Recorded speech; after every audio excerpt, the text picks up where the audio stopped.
Hello, football family. Welcome into Huddle It Up Films. Here we go. Crunch time. Draft fast approaching. Great response for the draft shows. Really appreciate everybody watching. And tonight, man, this show is for you guys. We're going to have a fun exercise. So I can't wait to see the comments, the group live chat, everybody's opinion on what skill sets they want, which ones for each position. If the Ravens draft somebody, what kind of player, what type of skill set are they looking for? Here to join me tonight is the man who always comes through on Crunch Time, Mr. Alec Polianos. How are you doing, Alec? Dude, we are so back. I am excited to do this with you. It's been a while. And yeah, let's talk some draft. Let's do it. Let's do it. Got a few guys in here. We got Stace in there. Beat this fire. Thank you. Thank you. That is courtesy of yours truly and the Cosmonaut Project. See if Cosmo checks in tonight. We have Dr. Draft, was it? Terry Bullow back in. And of course, Jim Eyes, Jim 20 Eyes, Mr. James in here, who does a little draft stuff of his own. And Stace saying, what's up, Alec? What is up, man? What is up, Alec? What is up, man? Not too much. Just getting ready for the draft. I was reading the Beast a little bit before we got on. Just try to get more traits to names, for lack of better words. And there you go. Right. Yeah, man. I mean, like we did the tight ends. I did the tight ends with Ken, so I know about the tight end class pretty deeply. But I want to learn more about these later round guys because I feel that's where the money's made. Well, this exercise that we're doing tonight is for everybody. You do not have to be a draft expert to do it. So let's pull it up and get started, man. I want to show people what we're talking about. Okay, what is going on? Okay, there we go. Sorry about that, guys. A little technical difficulties. So if the Ravens were to draft a running back, let's start off with running backs. Now, as we know, Derrick Henry, Justice Hill, entrenched in their roles. Keaton Mitchell, second year removed from an awful knee injury. Expect him back. Rasheen Ali mainly saw special teams duties last year. Is his spot in jeopardy? Do the Ravens bring in competition? And if they do, now the exercise here, Alec, is I listed 5 qualities of a running back.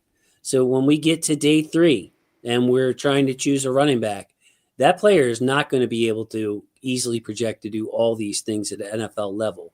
So I am tasking you guys, and I'm tasking Alec to pick 2 of these 5 qualities that you would want in a running back. Hey, before we get to that, we got a very generous donation I want to bring up. $10. Hi there. It's Other Jason from RSR, Russell Street Report. What is up, Jason? We have concluded our official, unofficial mock if you are interested. Okay. Hey, I'm always interested. Love to see the mocks. Russell Street Report, of course, is an institution here in Baltimore for Ravens. I mean, man, long before the social media outlets, there was Russell Street Report, Alec, and I respect those guys over there a lot. Yeah, man, they've been around forever. A lot of great guys right over there have contributed over the time, and yeah, looking forward to checking that out. Yeah, thanks so much, JP Bugs. $10, man. That's awesome. I don't usually see donations like that. Super chat. So really appreciate you. Also want to say hi to my guy DON to the C. It's the Don C. Love seeing you, brother. Hope you're not driving in transit. And Babasola, new subscriber here from outside the U.S. That's beautiful, bro. I hope you wonder if you know our guy James Ogden over in the U.K. Also new to the NFL, loving the channel. Keep up the great work. Man, the more you study this game, the more you watch this game, Babasola, the more you're going to appreciate what these guys can do. So love at this. And hey, you know this guy, Alec? Would you like to read the comment for him? He's always bothered me. Now, look at those locks on Alec. Dude, I just got him cut. I got him cut right before I was supposed to see you, Jason, but then we got rained out, which was really sad. But hoping to see you in the flesh sometime soon. I mean, you're only going to see, I always stay covered, bro. You're only going to see so much flesh there. And Mr. James, we almost back at it, guys. Yes, we are. We are, Mr. James. We're in here, bud. So let's get back to the away from Jordan's nice little digs on you. Ravens draft a running back. Let's say it's day 3. They want to bring in somebody to challenge Rasheen Ali for his spot. What two of the five qualities are you going for, Alec Polianis? Well, first off, I want to say it's a little more complicated, I feel like, because you also have Keem Mitchell, who could earn that third spot and just keep it. So I think you are replacing Rasheen Ali for sure. And I'm looking at these. It's always hard to pick two. It's like I love to pick three. But if I had to pick two, number one for me, vision, patience, and pace. I think that's super important, particularly when you consider the read option offense we run with Lamar. Obviously, Lamar is making that decision on if he's going to give it to you or not, but you just need to be able to follow your blocks and allow things to set up in front of you. And I've always found that running backs that have that trait are my favorite to watch. And also, I think that's because they usually are able to make the most of something. Um, the next thing I would say, it's tough. From my perspective, I probably want elusive short area quickness because breakaway speed, it just doesn't happen that much. Like I Right. feel like it's a cleavage stat.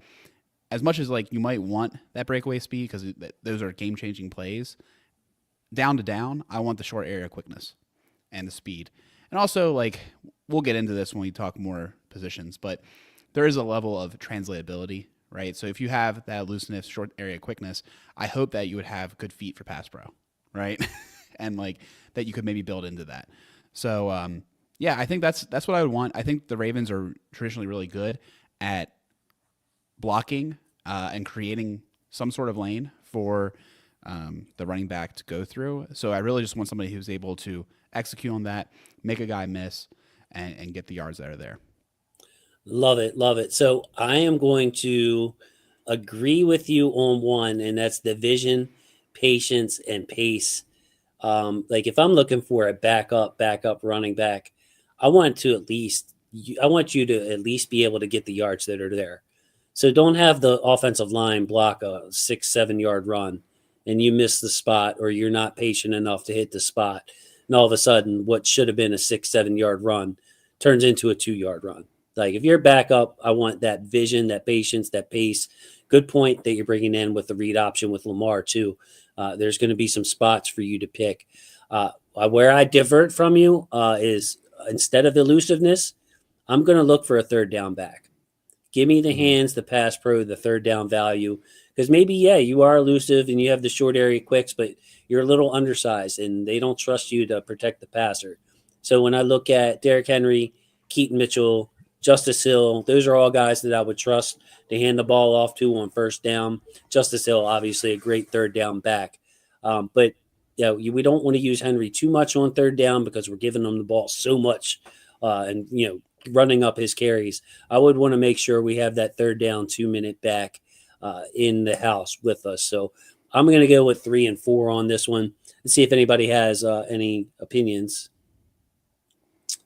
JP Bugs, what's going on? If it's day three running back, the traits that work best on special teams, short area quicks, and vision. So there you go, Alec.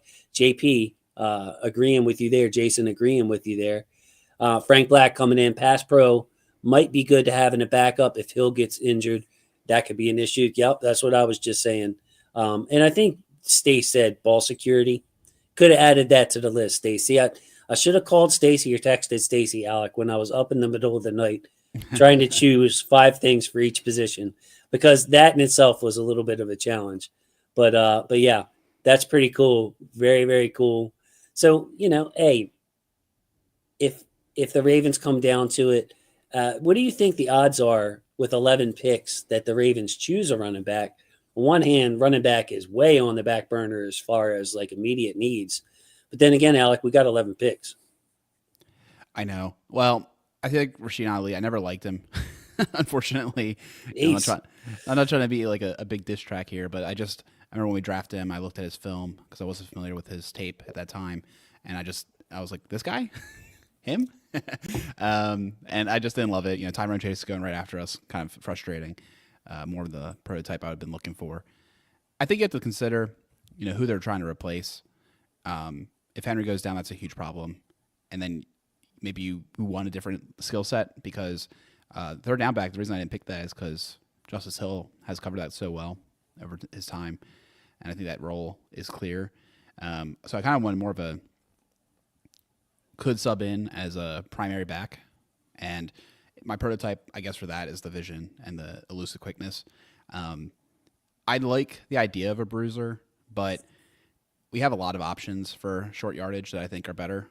You have basically, honestly, Mark Andrews. As long as he's still on the team, that shove works really effectively. So I don't know if you really need a guy who can grind out 1 or 2 yards. So what you're really looking for is a guy, I think, that can convert those 3 yards. As far as the probability, I think it's actually, it's pretty high. They usually take one every other year or so, but I think if, Ali is just not what we're hoping, and this class is so deep and has so much talent that I think eventually, if they're truly doing BPA, it'll be running back. Yeah, I have 19 or 18 or 19 running backs on the board. And Alec, you remember even last year I only had 13. Most years I try to keep that number low because you get to a point and all the running backs just seem like, okay, this guy could get drafted or maybe he's undrafted type talent. This year, the running backs are very, very talented. So, yeah, I could see the Ravens drafting a running back. Let's get to actually, Jordan bringing up something. Well, we have 11 roster spots. I'd have to think we're going to see consolidation or kicking the can down the road with some of these picks too. Very good thought there, Jordan. Will we use them all? Especially, if the Ravens keep all 11 picks like you're suggesting, there probably isn't 11 spots up for grabs, and you're choosing the end. Man, it's just going to be really, really tough. And the other part is some of our late round draft picks really haven't stuck on the team. So, Alec, let's get to the next one because we're going to get to some more interesting positions here. The wide receivers. Okay, always a hot button issue. And for once, Alec, it's not the lead topic of conversation among Ravens fans heading this draft. We have Zay Flowers. We have Rashad Bateman. We have DeAndre Hopkins in the later years of his NFL life coming in to replace Aguilar. Tylan Wallace was re-signed. That's 4. And then Devontae Walker, wide receiver number 5. Would think that they would try to get him some playing time. Let's just talk about Devontae Walker for a second. I think they're going to want to try to get him active on game days and use his speed. That'd be cool. I think Devontae Walker, we knew that he needed development coming into getting picked. That was one of the reasons he fell to the 4th round, is that he was relatively raw. Hopefully that's occurred over the last year and that he's able to produce more. I remember when I saw him in camp and he had kind of on again, off again camp with his injuries. I was just kind of nonplussed by him. Obviously he had the frame, but I didn't see anything too crazy going on. Now, obviously he comes in and that one route, we all remember that touchdown, his first catch, very beautiful.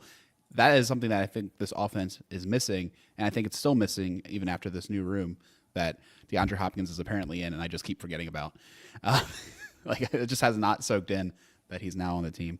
But, yeah, I think he's what you want out of kind of a rotational guy. He has a very specific skill set, and I hope that obviously he grows into a guy that can be out there for a lot more snaps.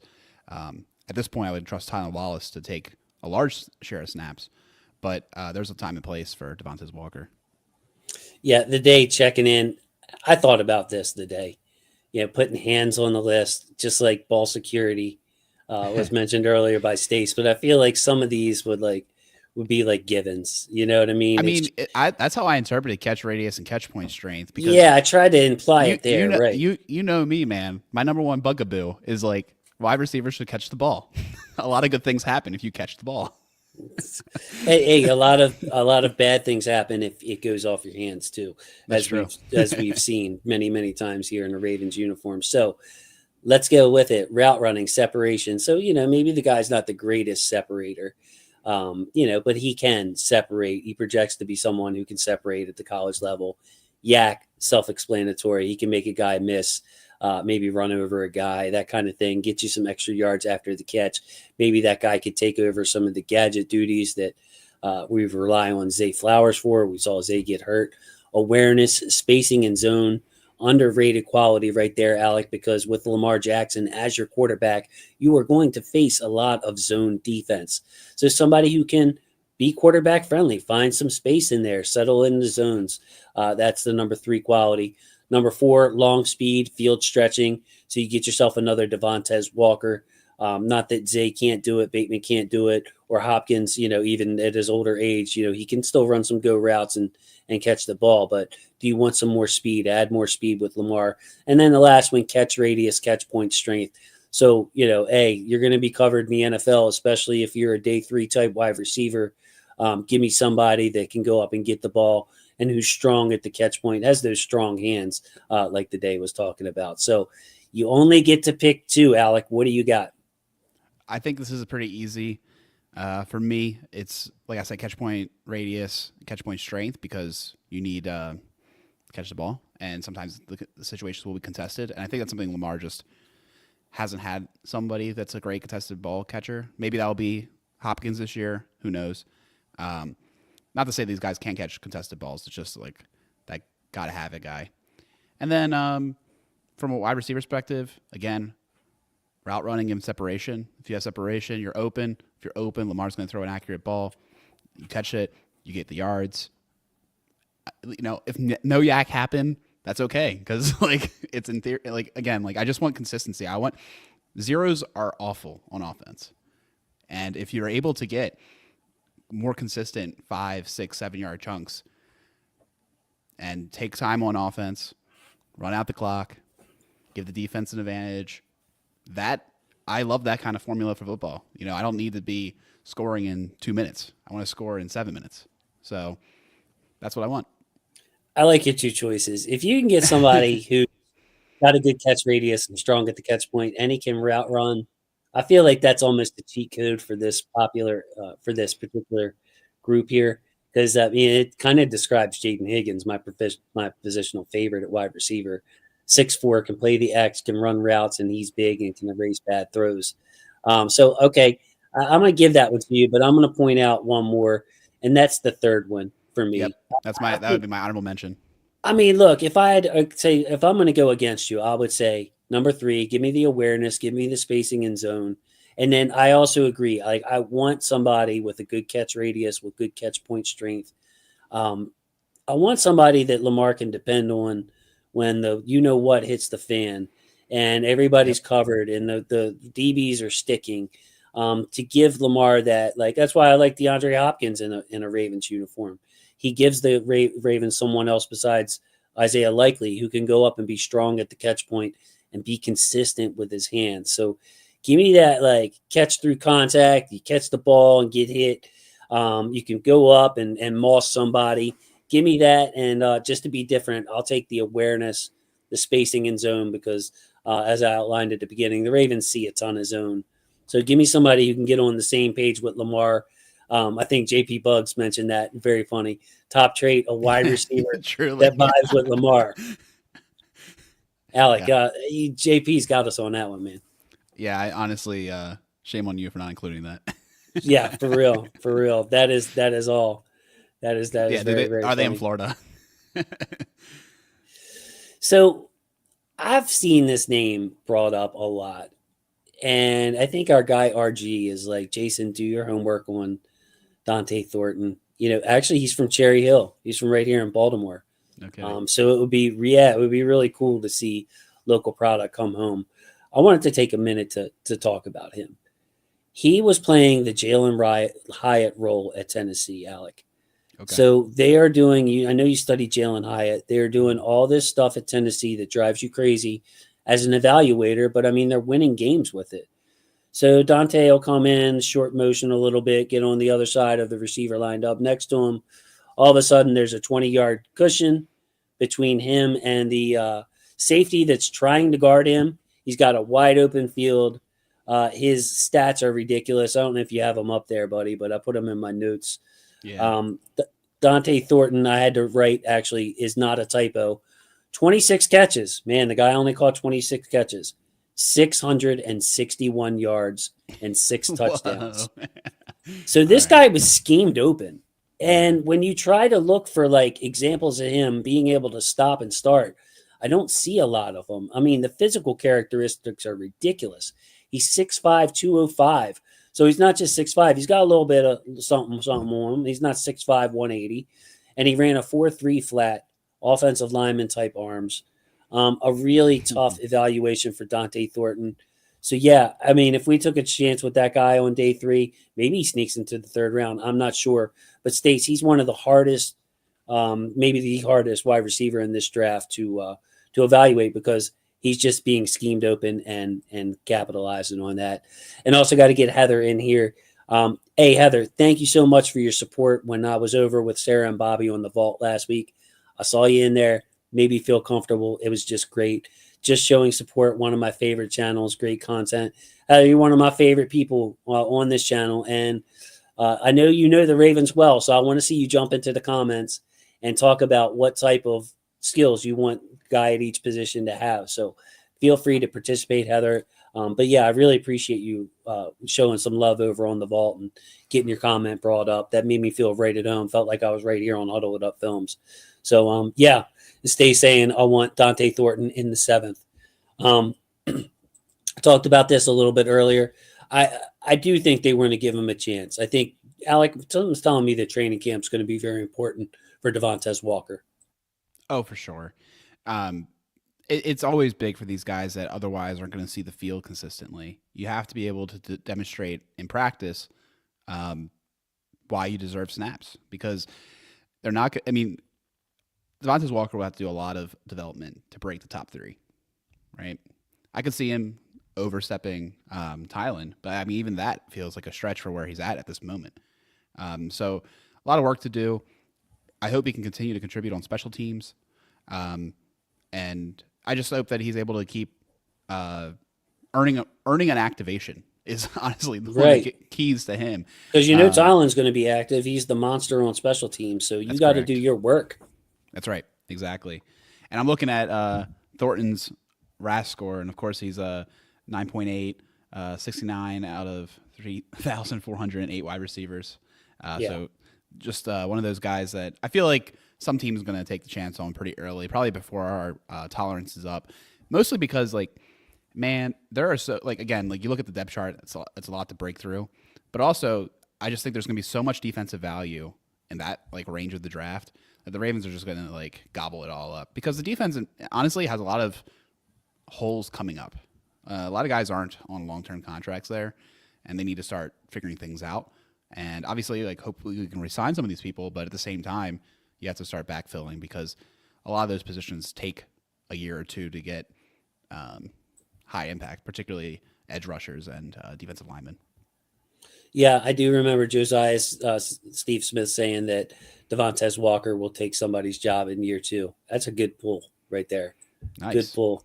Yeah, so let's move on, man. We got 8 more positions to go, so I don't want to hold you up here, Mr. Polianis. You got me next. On it, man. Okay, here's your guy. No, look, let's start this off by saying the Ravens have 4. I'm counting Ricard. They have 3 tight ends in Ricard. 4 guys on the roster locked. Roles on this team locked. All of them's contracts are up after this year. So they're not going to draft a tight end, Alec, unless one of these guys are traded. But could one of these guys be traded? Sure. I think we've been talking about it. I think the sleeper pick that people aren't talking about because it's the lowest value is Kohler. Resetting Kohler would be great. I think he's a good player. I think a contender might want him, and just say, hey, like, we'll deal with him on 1 year. Maybe we want to extend him. We have a roster spot. We see the future there. We'll take him now and get him a little earlier. And of course, you don't want to trade him to a contender, but you understand that sometimes you have to do that in order to find the right trade partner. But that allows you to reset the clock. And even though we want him to bring back 1, maybe even 2 of these tight ends, long term, if you can get one on a rookie contract, that's a big deal, particularly if you're going to start spending money again on that position. I'm a big believer that tight ends are a great way to save money in pass catchers. Like, you're seeing very replacement level wide receivers go for $10, $12 million in free agency. I just don't understand it. Like, legitimately, I'd rather have Devontae Walker taking snaps than some of those guys that got like $10, $12 million. I just think it's a huge waste of resources. Even if they're slightly better, I just think the marginal value you're getting is not worth it. However, if you spend that same amount of money on a tight end, you're already talking about a pretty good tight end. And I think that trading Kohler, though, is more likely than people are giving credit for. Thank you. I've been bringing that up. That's been my train. So Glad you like the idea. You got a few blocking tight ends that aren't going to be real valued, and you don't want to turn over an entire room and try to sign 4 tight ends next year, or draft and Yeah. sign 4 tight ends. That would be a nightmare and such a waste of resources. As important as the tight ends are here in Baltimore until Lamar, you don't want to turn over a whole year. So let's pretend Kolar is the guy getting traded in this scenario. Yeah. So let's narrow it down a little bit. Ravens trade Kolar. They're on the clock. They want what, Alec? Blocking ability, catch radius. I think for me, obviously, blocking ability is really important because I could see a world in the future that we don't carry Ricard and maybe just like give up on a fullback position and just gain a roster spot. So I think that's something that if you're looking in the next couple of years, that could be the case. And then also that gives you a lot of. I mean, that's what Kolar does so well. There's packages they just didn't run because Kolar wasn't available with his blocking ability. So I think that's like a 1-for-1 replacement. And then going back to catch radius, I think asking for separation out of a tight end is kind of a lot for the draft capital I expect. So I just want him to be able to catch the ball if it's thrown his way, and kind of fight through it and be one of those aggressive guys. I think that's what I'm hoping for. I could honestly say though, awareness and zone and spacing, one of the things I really look for in my when I scout these guys. So I'm curious to see if one of those is on yours. I look to see their ability to know when to disengage from a block. Like let's say if they're chipping or blocking in pass pro, and then when they release, and then where they release to. I think that's a skill that's important because timing's everything on those plays. I'm agreeing with you here. Overall blocking ability. If we trade Kolar, overall blocking ability is a must. Remember Todd Monken saying he had to pretty much abandon the I formation when Kolar was out. When Kolar came back and they were like, "What's Charlie bring to the team?" That just like canned, nice reporter question. He was like, "Oh, it was tough to run out of I without Charlie Kolar." So yeah, we need somebody who can block and block in line, a big, strong guy. And you know what? I'll spice it up here a little bit, Alec, and I'll go with Yak. Give me a Yak guy, man. Give me like one of them bowling ball tight ends that can run a dude over, bring some physicality to the tight end position. Give me an Isaiah Likely against Cameron Sutton stiff arm like we saw in the wild card game, I think it was. So yeah, I love the awareness. Obviously, the spacing in zone is really important for tight ends, but I'll mix it up here with the tight ends. I don't want to agree with you at all tonight. That's a goal of mine, Alec. I'm going to try to paint another side of the picture. So yeah, we need somebody that can block and give me the Yak. Yeah, JP Bugs, Frank Black, Lycan Halls. That's the guy I have in mind. Like, let's say we're on the clock. And it's the 4th round, and somebody wants a tall, pass-catching tight end like Kolar, who is developed as a blocker. You say, "Hey, you want Kolar? We'll give you, Kolar and our 6th round pick for your 4th, or whatever it might be. Get on the clock, take that beast, Jackson Halls, who can pancake people off the snap." So yeah, that's a great conversation there. But yeah, no chance the Ravens are drafting tight ends unless they trade one, because we just don't have room for them. I will say this, man. Like, you got your 7th round pick. You're happy with everything else. You might take one and have it as injury insurance, because if one of those guys goes down during camp, at least you have your priority guy. Also, around that late, like in that late of a round, you might be able to sneak him onto your practice squad. I know that Kadir Ismail is there, so that's something to keep in mind as well. But yeah, I think that they might draft one even if they don't do a trade and just figure it out. It's a good point. I mean, when you have 4 picks in the 200s, I can't say zero chance. You're probably right in correcting me on that. No, I mean it's not. It's kind of pedantic though. But just going back to my annoyance with the Ravens and how they've drafted. I feel like once the 5th round comes around, they just go into like priority free agent mode, which I don't love, but I understand because they only have very limited dollars, and apparently they spend a lot of them on like one guy usually. So it is kind of draft picks. All right, Alex. So we're getting down to some positions that the Ravens are definitely going to, dare I say, have to draft.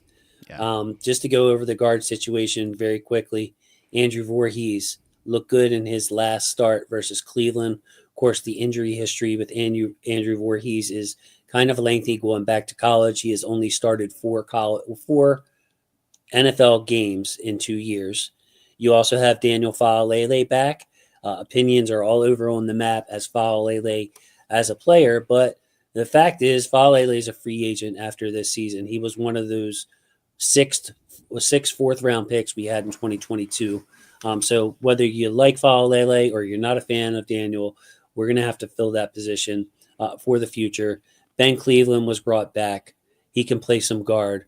Nick Samak, probably a center only, but so you're looking at three guys, Alec. Voorhees, Faalele, Ben Cleveland. The Ravens are going to have to draft at least one guard, if not two. Correct. Yeah, undeniable in my opinion. Do you want to go first, and I'll contradict you, or do you want me to always go first? Well, I don't know. I think you've been doing a pretty good job. Do you have an answer, or you want to build off of mine? Man, I think I do have an answer. Okay. I thought long and hard about this one. You were so gracious to send me this at like 3 a.m. and I saw it and I was like, no. I saw it at like 5, but I was like, no, I'm not looking at this right now.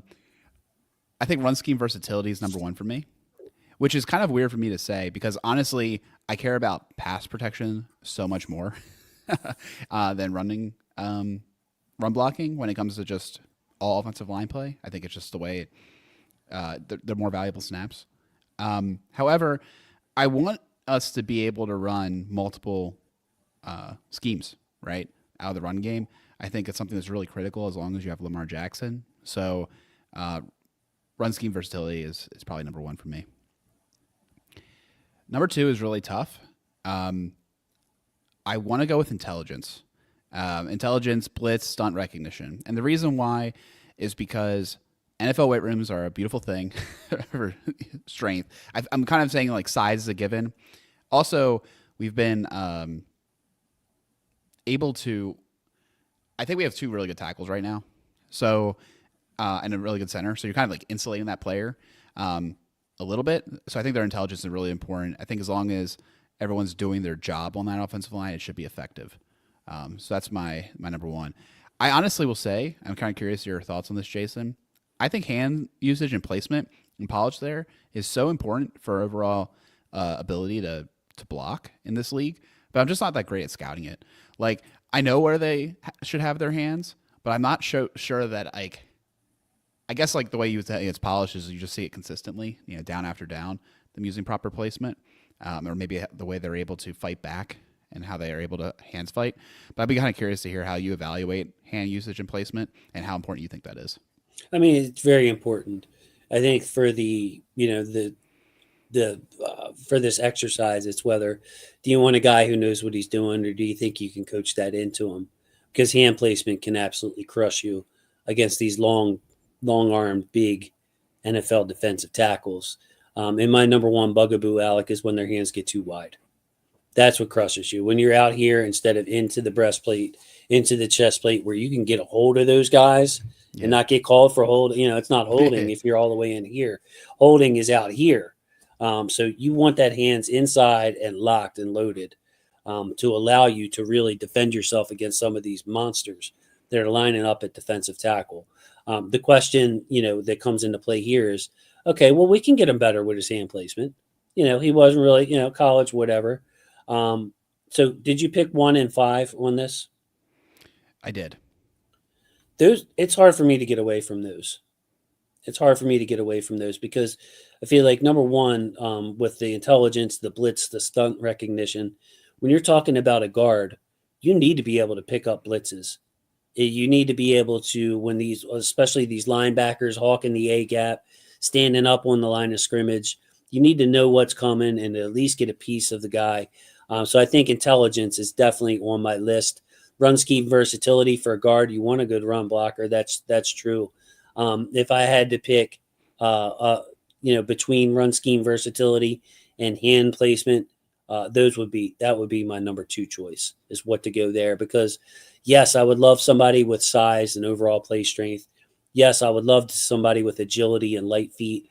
But to me, if the hand usage is good and he's smart, or if he's scheme versatile, I don't care what size, shape player he is. Just give me somebody who can, pass protect, can protect Lamar. But yeah, it's hard to go wrong with any of those. It's one of these where I wish you gave me three. Truly, I think one of the things too with the intelligence and blitz pickups is so many times I feel like blitzes are effective because they did not properly pick them up. Right? It has nothing to do with like overwhelming them or like actually beating the man. It's just Right. that they don't pick it Sometimes up you right. outnumber them. Sometimes Sure. you let Yeah. No. aside. But you're right. Like a majority of the time, like they're able to cover it unless they just make a mistake. So I don't want them less mistakes. Also, those are like such a quick way to end a play, right? And it puts your quarterback at risk, and I just can't have that. And end a So drive. Like you yeah, could like, it's 1st and 10. All of a sudden, it's 2nd and 18, yeah, and you can't that's have it. hard to come back from. Or it's 2nd and 8, and now it's 3rd and 15. So yeah, some good choices there. I think intelligence is kind of tough to get away from. Again, did the best I could with these, Alex. So hopefully they're not too redundant. I figured this would be a really Nah, fun exercise I here. like it, man. It is good to talk about because you run it. I think I forget if you even mentioned this at the top, but we're kind of like using this to grade what you look for in fourth and later round prospects, day Right, three guys. mid-round guys. Right. Right. So like what I want is I want a guy who is able to basically like I want the 80-20. Give me the traits that you use 80% of the time and we'll figure out the last 20%. Yeah, it's funny because especially for this guard situation, I mean, you would think Ben Cleveland's the first man up because he has that experience, and as much as the coaches don't really aren't in love with whatever it is that he does have that game experience. But we're going to need somebody who can play pretty quickly. I mean, there's a scenario in which maybe something happens with Linderbaum or Ben Cleveland's at center, where we need a guard to step in. Being intelligent to me seems like okay, you can get a college player and kind of teach them, but we could be very well be in a position where we need a guard to play right now to win a big game. Yeah. What's next, man? All right, well, you know what comes after guard. Do I? Yeah, Tackle? I Center? mean, yeah, there you go. Yeah, no, we did not do center. I didn't think so. Yeah. Yeah, tackle skill set. So this one's different than guard. If you notice, like with the wide receivers to the tight end, I kept the same exact ones. I just added blocking instead of whatever I had for the receiver. This is a little bit different. Now, of course, the Ravens have Ronnie Stanley. They have Roger Rosengard, and they are set. Really good tackle tandem, but there is no third tackle. There is no backup plan at this point, Alec. There's no Josh Jones on the team. Ben Cleveland can play some right tackle, but you're stretching it there, brother. Like that's not really where you want to be. So tackle skill sets. Number one, smooth, quick vertical kick steps. So we're talking somebody that can get out of their stance and defend the speed rush. Number two, strong anchor. Everybody in the NFL has got a good bull rush. Do you want somebody who can stop somebody else from pushing them into Lamar's lap as he sits back there? Number three, ability on pulls and screens. So a lineman who can move, who can get out and lead the screen game, like we see from Ronnie, like we see from Roger Rosengarten, to really get out and make a difference. And you could add climbs to the level 2 on that too, although that's more of a guard thing. Number four, body control and mirror at the top of the rush. So when the pass rusher cuts back inside, is his feet stagnant and he's grabbing and it's a holding penalty, or can he easily mirror that edge rusher and get in the way? And then number five, I thought was a cool one to throw in there, just the frame and the length and the overall upside. So let's get somebody who's maybe he's young and he's coming out. He really doesn't have the schooling. Charles Grant would fit this year. He's coming out of William and Mary, but he's got the frame. He's got the length. You could probably add 10, 15 pounds. He's got light feet. He's got some room to grow strong. So a developmental, do you want a purely developmental guy? Say, look, we got Ronnie, we got Roger. Let's bring in this guy who is like the prototypical looking offensive tackle, get him in our program and coach him for a couple of years. So that's what you're picking from here, Alex. Some tough choices with no tackle depth at all, as Josiah is saying here in the comment. It's true. I said it earlier, I like our tackles. I don't like the lack of depth. So I think drafting one's key, and I do think we kind of talked about this a little bit on the side. I was like, man, if like one of those good tackles falls to us in the first round, like, do you just take them and maybe like move them into guard? I think that's reasonable. But realistically, we are looking at this conundrum of probably a fourth, maybe a fifth round pick on a tackle. And when I'm looking at that, I want overall upside because you're trying to steal one. Because if you look at the league, almost all the tackles are top picks.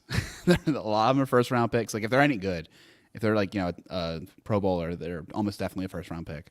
And a lot of times they're maybe at best a second round pick. They're definitely like top 100. Almost all of these tackles, and it's just because people know that it's a really hard position to find good guys, and you have to keep taking swings, and it's highly valued. So I want a guy with upside. Number two, I would go ahead and say I want smooth, quick, vertical kick step because I associate that with good pass blocking. And I feel like the way the tackles typically kill you is when they cannot pass block.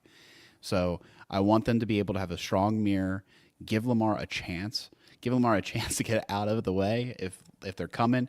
Even if they can Wait a only minute, go, you picked two there. If mirror huh? is a completely different number. Oh, You you're want number true. one or you want number four? So number one Oh, is a guy who gets out and like the speed rush doesn't bother him. He gets out quick and blah blah blah. But yeah, maybe that guy is, going balls to the wall so hard out to his kick step that he can be crossed up. yeah. Number Ooh, four is a guy who doesn't have the quickest. Von Miller, you're going to have to give him chip help, but if you try to cross him up, he's right in the way. So that's where the rub lies on that one. yeah. You're right. You Yeah. want to cheat, you can go 1 and 4, and then you got like the perfect pass block and tackle right there. No, I'll let you have that. I'm gonna stick with the vertical kick step. Because again, you know what? I feel like mirror can be taught better, but that kick step can't be. So I'll take the vertical kick step. Okay, I'm just going to disagree with you on that and just pick that instead Okay. of picking two and make it a boring one. I feel like if you got somebody with a fierce outside rush who just, we'll take Prime Von Miller, maybe a Micah Parsons or something, where he's just too quick for you. I feel like you're just going to have to chip on that monster anyway all day, and he's just going to have to get chip help. And so give me the body control. Give me somebody who is able to change his body direction at the drop of a hat to match an outside rush, to match that inside counter. So I would say body control is something that I look for in general in tackles. Are they overcommitted? Like that's one of Lele's problem at tackle is that once he gets that big body moving in the kick step and somebody crosses him up, his length only helps so much because it's hard for him to stop his momentum and change directions. So we talk about change of directions. It's often like a wide receiver DB type thing, but I think that that's very underrated from your offensive lineman, especially out of tackle. You're on an island out there, buddy. There's a lot of space that you have to defend. It's true. And you could very easily convince me, I could wake up on the other side of the bed and say, I want body control. And honestly, like maybe I did think that when I looked at it last. I can't remember, but I do think, like that's why I told you this exercise is really good and tough, is I always wanted to pick at least three. Yes. You always made me want to down select. So I think you did a good enough job diversifying them. Number two with the bull rush defense, that's something that Ronnie struggles with. And it doesn't seem to bother Lamar, bro. Like credit to Lamar. There are so many quarterbacks that if they feel that bull rush coming from the blind side, they're quick to bail and try to roll out, and they won't stick with their first set of reads. Lamar is more than adept at dealing with a pass rusher breathing down his back, the back of his neck, and still making a play. So if we had a different quarterback, I would like somebody that is quick hip sync and some strong anchor, nice bull rush defense, the ability to pull on screens. I mean, that would be great, but like we need a tackle number 3 right now, Alec. Like we need somebody who can come in and not cost us games. So that seems like a bonus one that I threw in there. Truly. Stace bringing up Booker. Yeah, I love Booker. Yeah, I wonder if he goes in the first round. Uh, Vincent, I think his name is Carson Vincent. If I not, I apologize. He also fits that frame length overall upside. I think he went to Alabama A&M. He is at the end of my board. I really probably should move him up, but he is your classic developmental tackle. Charles Grant and Vincent are two that fit that frame length upside. He is going to be a fun project for whoever drafts him, Vincent. I'd be really excited, Stace, if we drafted him, actually. I think you need to add him, man. I'm not seeing him. He should be at the last row of the board. I don't want to bring up my big board now and mess up my graphic here. Oh. But his name's Vincent. Yeah, I see him in the other notes, but I don't see him on the big board. We'll have to look into it later. To look into it later. You're probably on the big board. He is 163 on my board right now. Oh, you're looking at big board copy, the unreleased version. Yeah. That is the release version, by the way. The first one that you're looking at is the original. All right, enough behind the scenes talk. Safety skill sets. Okay, important one here. As we flip over to the defense, Ardarius Washington, year to year at this point. Kyle Hamilton, he's going to be the franchise at safety. But we need a third safety to free Kyle Hamilton up. We need some depth back there because if something happened to Kyle or Ardarius, guess what, Alec? We're right back to where we were last year. So what do you want this rookie safety? Hopefully we take one early. Maybe we double up. Excuse me. What would you look for in a mid-round safety?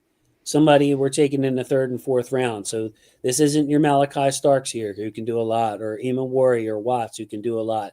What would you look for in that day 3 safety? Nice. Yeah, I fought on this one again. And it's a 1-on-1-3, but I'm gonna limit it to 2. And I'll tell you, I actually just a tease next week. I'm gonna be on again unless something crazy happens, and we're gonna talk about the perfect draft. And I already have a couple questions about safety and sequencing and players, and will people try to trade in front of us, and are we tipping our hand, et cetera, et cetera. So I can't wait to talk about that. So hey, can I interrupt you there for a second? Sure. Yeah. Sorry. Yeah, next week we're gonna have a fun exercise, and I hope to get others on aside from Alec on this because what the premise of next week's show is. The Ravens are picking in the first round, pick 27. Whoever you pick at that spot is going to live up to the 27th pick. So we're talking a plus starter. Second round, same thing. Third round, same thing. Whoever you pick it there, they're not going to exceed their draft spot. They're not going to be a bust. They're going to perform exactly how you would expect someone at that spot to perform. Which position do you take where in a perfect draft where you got your pick? Well, I'm going to have a first round blank in the first round, end of the second round blank at the second round, third. So that's going to be the premise of next week's show. It should be a lot of fun. Alec, take it away. All right. So here's the thing. Safeties. I think discipline, staying in the right spot is so key. You are the safety. And I think that's what was hurting us so much in the beginning of the year with those other guys was a lack of discipline. So on that number 1. Number 2, this is really tough, but I'm going to go with anticipation and recognition. I want them to be smart. I want them to be cerebral. I want them to know when to take the right chances. Maybe they don't have the closing speed to make a play on the ball, but I want them to be in the vicinity, right? Like I'm admitting that I'm losing that one, which is definitely my number 3, my honorable mention, is the closing speed. Because at the end of the day, what I'm looking at here, and one of the reasons I think you could argue for the third to be number 2, or even number 1, mattering on how you look at it, is one of the big things I'm looking for out of our future players is just the ability to make game-changing plays, turnovers. I feel like for years we've been kind of lacking on the interception front, and I want to get that back. So, maybe I was just spoiled growing up with Ed Reed. I mean, definitely, right? How can you not be spoiled? But it's just like, can we have a Hawk again? That was kind of fun. But obviously in the mid rounds you're really unlucky if you get a ball hawk. But I mean, heck, even what Stone brought was awesome for 1 year. Kind of that kind of idea. So discipline and anticipation recognition. What about you, man? Okay, well, hey, I'm going for a Geno Stone type guy, but I'm going to go discipline it in the right spot. I'm talking about a backup safety. Just don't come in and mess it up, bro. Just don't mess it up. Like, I would like a fast guy, but just make sure that you're in the right spot. And don't blow a play. Don't blow a game. So, yes, number 1, definitely on my list. Discipline stays in the right spot. The second one is going along those same lines, Alec. Give me a sure tackler and tackling angles. Give me somebody who can support the run and doesn't lead to a big play because he's taking in bad angles. So I'm going safe with my backup safety that I'm taking in the 5th round or whatever. Just give me somebody who knows what he's doing out there. Ball hawks, we can get those hopefully if we take Malachi Starks or Nick Eamon Worry or Xavier Watts or maybe even Billy Bowman, who I see in the comments, who I think would be a very good fit for this team as well. Awesome. All right, let's kick it on, man. Let's kick it on. Cornerback skill sets. Now this one's interesting because the Ravens have some. We got some openings, brother. I think we double dip on corner, by the way, in this draft. What's your thoughts? We have Marlon, we have Nate, we have JAD, we have Chidobe Awuzie. Maybe I'm missing somebody. Might have to pull up my draft pick there. We have one more safety corner, I know. Tampa? Did you say Tampa? Sorry. TJ Tampa, exactly. That is the 5 that we have. Do we draft a sixth? I think we definitely draft a sixth cornerback. Maybe somebody who can start over Chidobe. But in this exercise, this will be your mid-round corner. What do you want in a mid-round corner? Oh, just to go back to safety like for a hot second, I do think we're going to Sure. sign a veteran. So I don't think you need to worry too much about the depth. I think they're going to sign one of those available veterans on the cheap and not impact the comp formula once the year turns over in that way. But cornerback's tough. 4th round corners, like we don't have the greatest track record with. I feel like, Right. and because again, it's another coveted position. The top traits disappear quickly. So just to differentiate here, Alec, between number 2 and number 4, recognition and field zone, that kind of stands on its own. The third one, man coverage versus big targets. So you can man up against tight ends and bigger targets. And the run support kind of speaks for itself. But the man coverage sticky at break is different than having plus speed and quickness, because some of these quick guys or fast guys do not anticipate routes well. They got all the quickness in the world, but maybe they're a little bit weak and maybe they're a little bit slow to recognize. So man coverage being sticky at the break, that means being able to match the receiver at the break, whether you can stay with them from there or not. So just to differentiate between number 2 and number 4. One's more of how quick can you guess and match what's happening at the break, and 4 is more of just a overall physical quality. Right. I mean, this is tough, but for me, it's recognition and feel in zone. Ravens like to play a decent amount of zone, particularly if you're looking at the role this guy will kind of probably fill in for. Maybe not trusted to man up as much. And I want the plus speed and quickness because I can kind of cover up some sins. And I think, again, it's like, what am I looking for? I'm looking for mostly upside, but I also need I need a little bit of a foundation, which I believe is the recognition and feel in zone. So that's my 1-2. Love it. Yeah, I would go away more from zone, I would think, and go more towards man qualities. I just think TJ Tampa is very good in zone. I would just want somebody who can stick with. So I'd probably go with maybe 2 and 4. Maybe he's good, sticky at the break. Plus, he has that speed and quickness to where, he can keep up past the break point. So maybe that's a little bit of cheating, but maybe this player isn't the highest IQ player. Maybe he's not a great tackler, but you can stick him out there, and he can stick with the athletes to get you by for a couple of weeks. So that would be my choice. We got some Trey Amos talk that I noticed, so I'm going to bring it up. Trey Amos is the best quarterback in this class, in my opinion. Josiah, I love him. Our guy Yuri loves him. I don't know how to balance Trey Amos, the big, tall, sticky. Yeah, when it comes to sticky at break, that's Trey Amos. Him versus a playmaker, because Trey Amos is not a playmaker, Josiah. He's someone that swats at the ball. Trust me on that. The interceptions are not going to be high for Trey Amos when you're talking about finding the ball, breaking quickly on the ball. But that man can erase a target, man. And I love Trey for his height, length, and feet combination. Like, his feet are so light. But yeah, I like Maxwell Harrison a little bit better, Alec. He's 5'10", 5'11", something like that, runs a 4.28. Elite feel in zone and can break and steal the ball from you. I'm going to jot those down, make a mental note, and check them out in the notes, and maybe watch some film on them. Because, all right. Another guy that I think fans from every team would want is Jacob Parrish, feisty slot cornerback. And I believe Parrish is about 5'10", 5'11" as well. Let me look up his stats. 5'10", 191, ran a 4.35. And the best part about him, Alec, isn't the 4.35. It's that he has got that dog in him, as you say. I know you always go the extra dog. That's Jacob Parrish. Nice. You know, like a dog. You're right.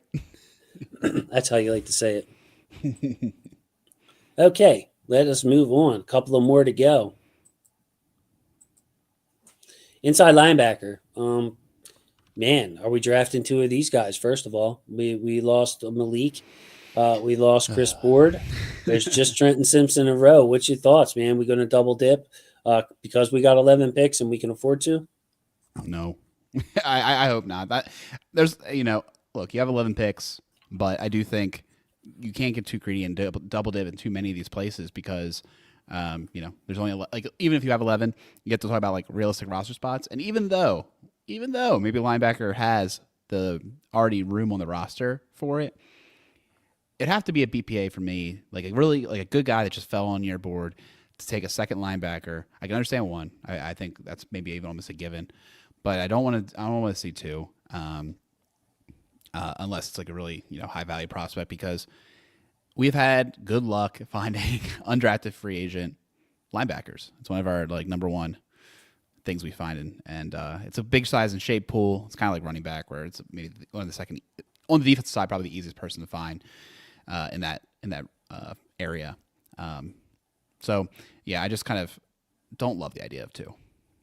I do. I like the idea too. And my buddy Stace here to back me up. We drafted Mike and a Will.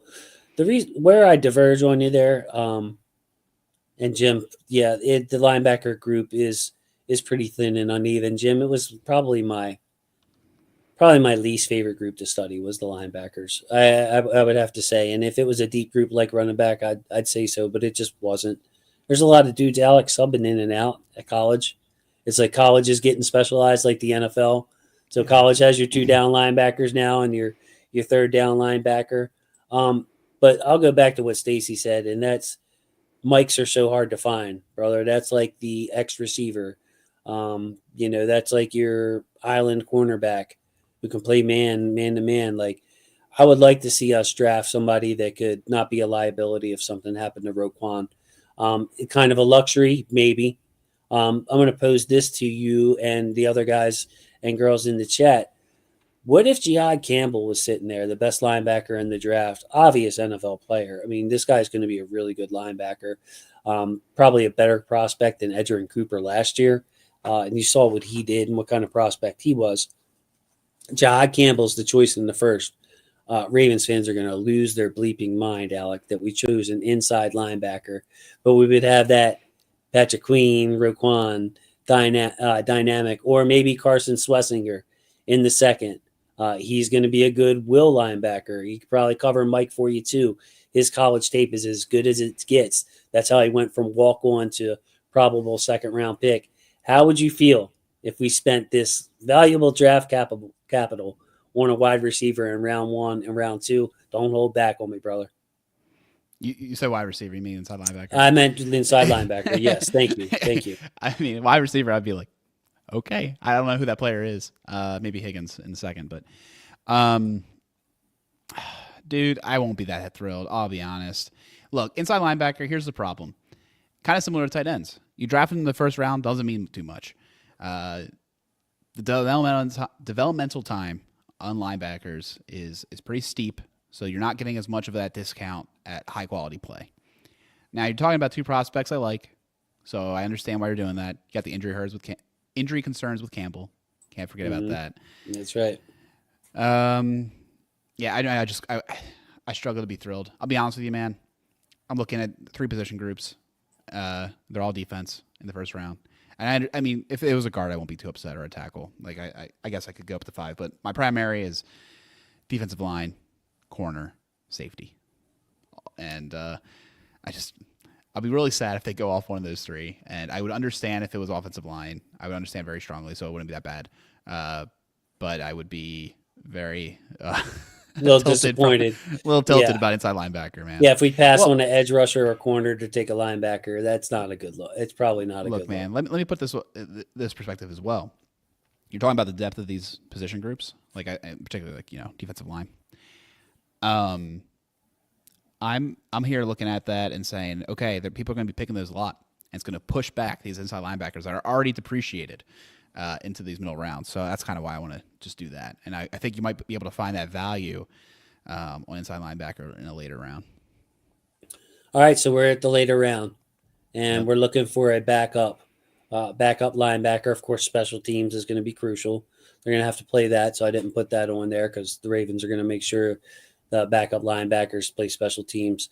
Are there any two in this list on this list that you like? Oh, I mean, there's a lot of like. Okay, so I thought about this for a while. I'm gonna touch on all of them real quick and kind of how I down selected it because I thought this was probably the hardest one that you had. Nice. Yeah, because you really need a lot of these things. It's tough. It's tough. If you're missing one of these, I feel like you're just going to be a liability. I'm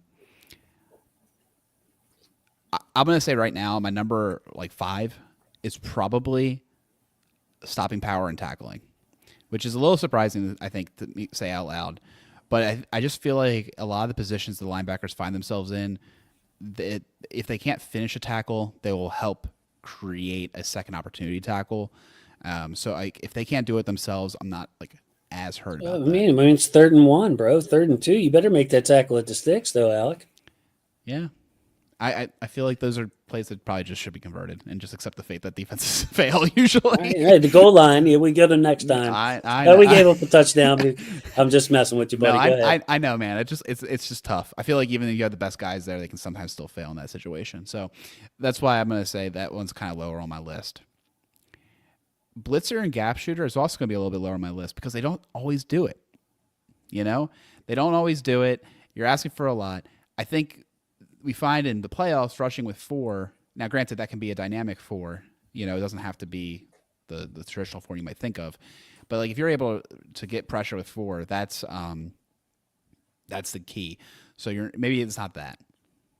All right. And then the last one I'm going to say that I don't want is coverage ability to play on 3rd downs. And that's because like maybe you just go into the dime, right? You're taking them off the field. Just take a safe, put a safety in there. Yeah, so they're replaceable. So I want sideline range, right? I want them to be able to chase down. You know, you got a run play to the outside. The edge wasn't set. They're getting around. I want that linebacker to stop the damage. Sideline range. And then similarly, block shedding and avoidance. It's just like get there, you know?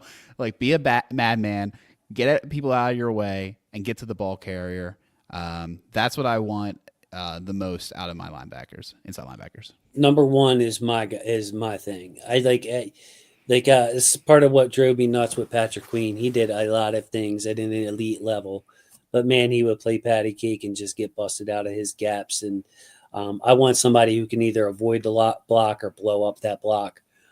That's the number 1 quality. Those are Mike qualities, by the way. So that goes back to Stacy's point of wanting somebody who can play Mike. You can't play Mike in the NFL and be right in the middle of that defense if you can't avoid some of these big old linemen coming your way and shed them when they get close to you and get their hands on you to be able to shed. So I'm going to go with number 1. I'll switch it up here, and I will go with coverage ability and the ability to play on 3rd downs. Now, it's not that we can't go dime when it's 3rd and long. We can bring in, a dime linebacker, but teams pass on 1st down too. They pass on 2nd down too. Mm-hmm. So not getting burnt over the middle and having that awareness in zone, and maybe they can pick up some running backs. So I would go with block shedding and avoidance, I would think, and the ability to at least cover your zone, some coverage ability to go with them where we have a smart player there because, we can sub in on 3rd down and go to a dime defense, but, that's not covering the early downs and the play action that people like to try to pull. It's a tough one. It's a tough one. I think actually you might be right that when I was, or what I'm saying is that when I was thinking about it before, I think I might have had come to that same conclusion and flipped coverage ability and sideline range. And when I went through the exercise here, I flipped them. But yeah, they're really tough. And you're right though. 1st down, 2nd down, those are real downs. In fact, they're the most common downs. Right? They seem to be in 1st down a lot. Many are saying this. Man, this other team is always in 1st down. Oh, that's not a good sign. All right, let's kick it over and stop with our corny jokes here, Alec. Edge skill set. So, Daffy Away, Kyle Van Noy, Tavius Robinson. Will Ajabo make the team in his last year? And, of course, Adisa Isaac. So, depth there, but not a lot of game changers. in this exercise, we're going to pretend that we did not get Donovan Ezeraku or Shamar Stewart or James Pierce up there with the first round pick or second round pick. It's day 2, man, and we're going to add an edge. So we have to be particular with what type of skill sets we want from our edge players. Alec, what drives you? What is driving you here? Because we got a run stopper with Tavius. We got a pass rusher who hasn't showed it yet with Ojabo. And we don't know what we have in Adisa Isaac. So what are you adding to that group of backups there? Sure. Look, man, here's the thing.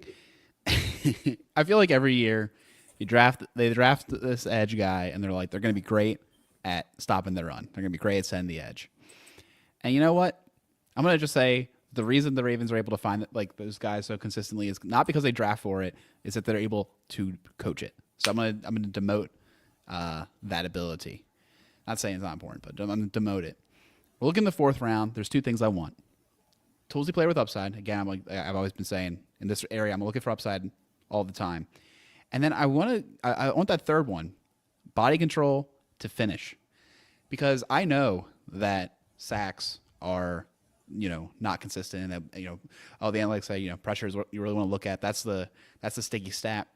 But I just want someone that actually makes those memorable plays in the playoffs. Kind of going back to what we're talking about here. We're trying to win playoff games. We're trying to win a Super Bowl. I don't really care about the regular season. The regular season is just enough to get into the playoffs. Maybe set yourself up for an easier playoff run. But I definitely just want guys who can make big plays. So that's what I want there. Honorable mention for me would be that the rush moves, having at least 2 rush moves, because I feel like we have so many one-trick ponies, and in the NFL, that's just not good enough. Unless it's a real good trick, it's not enough. So that's a really high honorable mention for me. Yeah, I love it. And this is I'm going to go with the whole Chuck Smith. I'm leaning on our guy Chuck for this one. So I kind of like the toolsy player with upside choice for yours. Yeah. Get him in the building with Chuck, even if it takes a year. Now, it could be like Oway where it takes 3.5 years. We don't know.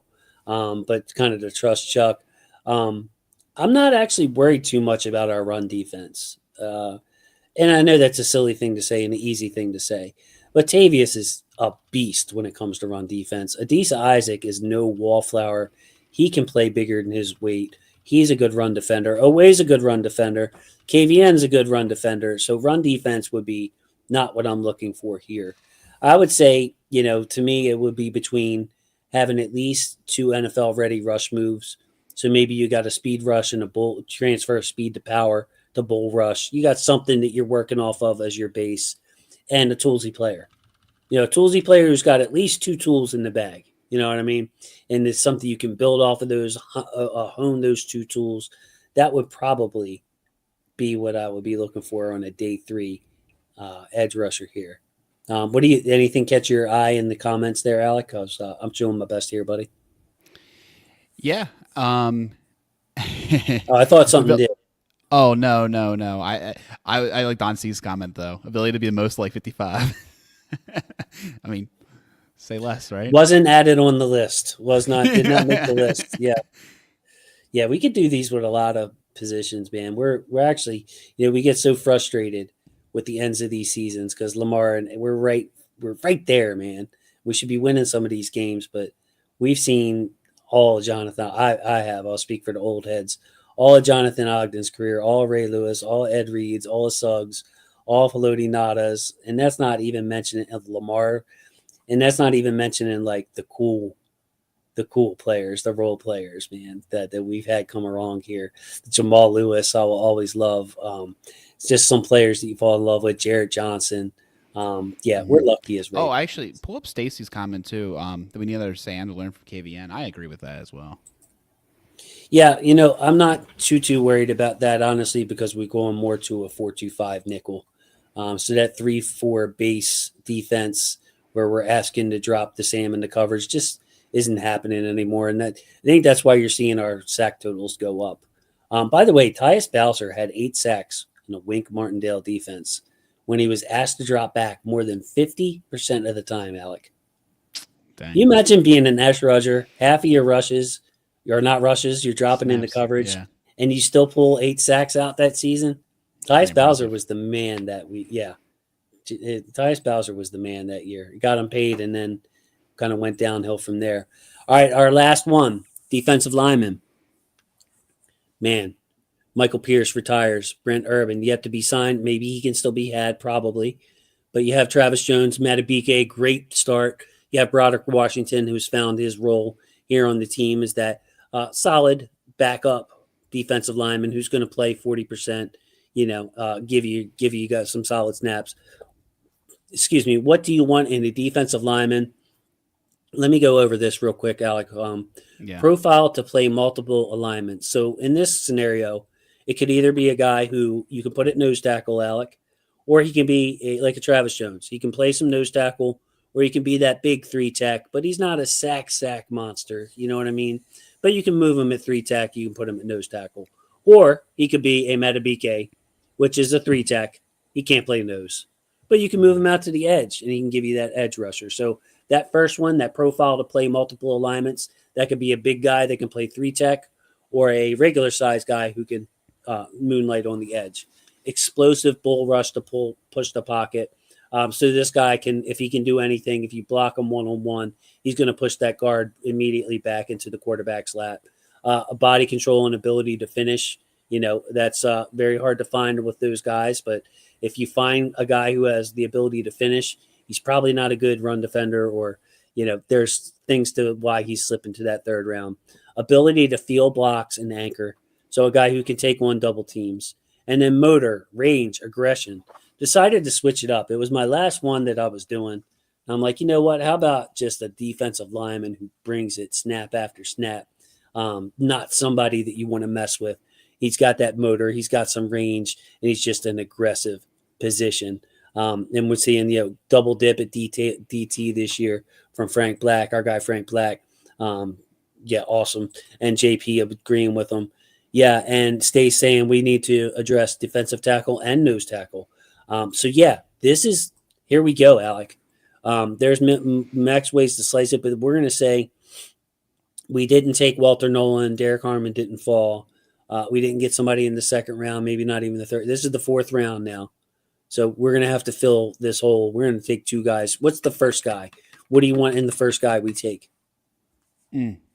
All right, so that's interesting framing. We didn't get anybody early, and now we're in the 4th round. And we're basically drafting somebody to play next to Broderick in that second team right here. Okay, well, that changes my opinion then. In that case, I'm going to demote that they need to play multiple assignments, right? Okay. And I'm going to go ahead and say I want agility, body control to finish, right? Again, pretty important, particularly for defensive linemen, I think. Want some pass rush upside, huh? Yeah, always. All right. And pass rush upside, and then also motor, range, aggression. I think the biggest thing you'll find with defensive linemen is when they never relent and every snap is a high motor snap, that's when they get production. You need a guy that has a high motor and to wear down an offense. I think that's super important, and just pester them. Because once they start getting tired, that's when they can start making mistakes and or just frustrated, right? So just keep coming at them, make every down matter, and that's what those 2. I will say that you kind of twisted it. If I'm just thinking about maybe we have that covered, right? And I'm just looking for a guy, I would want instead of body control and able to finish, I would want them to be able to play multiple assignments, because then you were able to do sub packages. Like Matabike, I think, and Travis Jones are almost always going to be on the field together. But I could see situations where Travis Jones moves over and then they have that flexibility. But then, like you said, but I have Washington coming in, so now I need to have another 3 tech, right? So I could see wanting that versatility if they do address it earlier. But if they don't, then I'm going to try to just focus on a 3 tech. I love it, man. Seeing all these names in the comments. It just goes to show you how good this defensive line class. Walter Nolan, dream day 1 pick, high upside. Josiah. Walter Nolan's a really good guy. Don wants a 3 tech and a nose tackle. Mean guys. Yeah, one of each there. Alfred Collins would be a steal. Stace, if he's there in round 2, it would be tough to pass on him. You would like him, Alec. He's an old school 3-4 defensive end type. So think about like a 6'6" type guy, but he's beefed. Like this guy is impossible to move. So he's like a discount type Jordan Davis type dude. I believe in Alfred Collins. TJ Sanders, Alfred Collins, Omar Norman Lott, Aeneas Peebles. Don bringing up Zeke Biggers, who is just a big old monstrous nose tackle. Yeah, man, and then I like Jared Ivey too. There are a lot of different flavors of defensive linemen to be had. Alec, I'm going to leave it there. Man. Awesome job tonight on the pod. Thank you so much for joining us. And next week with Alec, I mentioned it earlier. Next week, we're going to do the perfect Ravens draft. So you're going to have to make some hard choices between if like Walter Nolan is your dream day one pick, then where are you taking your corner? Where are you going to take your backup defensive lineman? When are you going to take your wide receiver? So we're going to break it down, go through at least the first 4 rounds and say, I want this position in this round. I want that position at that round. I want that position at that round. And forget about the guys a little bit, but just focus on the first round pick I select is going to perform like a first rounder, 27th overall, and try to make our perfect drafts. What would be the perfect draft? And maybe, I think I am going to associate some names within that. So I'm going to give my perfect draft with the names that I'm thinking of at those spots. If everything goes great for the Ravens, this is how the perfect draft would look. So that's next week, Alec. I can't wait for that. Yeah, I think I already have some names too. So cool. We're gonna work our butts off to get to that. I mean, you're done, man. Your work is pretty much finished. You're basking in your glory. You're doing your media tour. Yeah. Talking to everybody about it. But so I got some guys to add on this board, bro, and I'm gonna have to take some people off, and it's gonna kill me. I got to add Taj Brooks from Texas Tech. Kyle Monagai, the running back from Rutgers, is fascinating. The guy, Shamir DK from Florida, he's going to end up maybe on the blue, bro. I did not get to Shamir DK. And I just saw him, and I'm like, why in the heck wasn't this guy on? I study 200 and some prospects, and DK wasn't on there. Just to give you an idea of this monster, Alec. He runs routes, first of all. So that's what got me excited. Mm-hmm. But he's 6'1" and ran a 4.34. The big thing with him, 17 career drops. He does have kick return experience, but I'm going to have to find a spot for that guy on the board. So I am nowhere finished. Definitely have to keep working. Awesome, man.